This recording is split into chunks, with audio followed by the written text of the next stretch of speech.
আসসালামু আলাইকুম। আমি শাকির আকন্দ, মৌলভীবাজার জেলা। বাংলাদেশ আওয়ামী লীগের এই দুঃসময়ে যেই কর্মীরা মাঠে কাজ করছেন কিংবা সোশ্যাল মিডিয়াতে কাজ করছেন, আমি তাদের উদ্দেশ্যে কয়েকটা কথা না বলে পারছি না। সংগ্রামী বন্ধুগণ, আপনাদের কাছে সারা জীবন বাংলাদেশ আওয়ামী লীগ কৃতজ্ঞ থাকবে। তৃণমূল থেকে উঠে আসা প্রত্যেকটা কর্মীর কাছে বাংলাদেশ আওয়ামী লীগ কৃতজ্ঞ থাকবে। এই দুঃসময়ে যারা সোশ্যাল মিডিয়াতে আওয়ামী লীগের প্রচারণা করছেন এবং দেশের পাশে দাঁড়িয়েছেন, বাংলাদেশের যুদ্ধ বিরোধী সেই ফ্যাসিস্ট দখলদারদের বিরুদ্ধে আপনারা যখন কাজ করছেন, সোশ্যাল মিডিয়াতে সবাইকে তুলে ধরছেন, এই সাহসটুকু সবার নেই।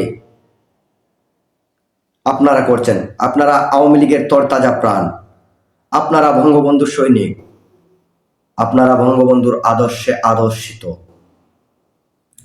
আপনারা দেখবেন, চুপ রাখবেন। বাংলাদেশের অগ্নিকাণ্ডের প্রত্যেকটি বিষয় আপনারা সোশ্যাল মিডিয়াতে তুলে ধরবেন। ইনশাল্লাহ আজ হোক কাল হোক এই বাংলাদেশে এই জঙ্গিবাদীদের বিচার হবে। মনে রাখবেন, নির্যাতন সহ্য করতে করতে মানুষ যখন বাঁশের লাঠি হাতে ধরবে, তখন ইনশাল্লাহ স্বাধীনতা রক্ষা করবে।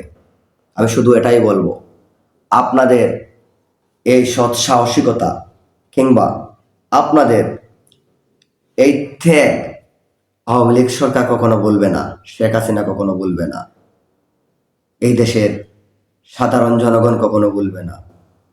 জয় বাংলা, জয় বঙ্গবন্ধু।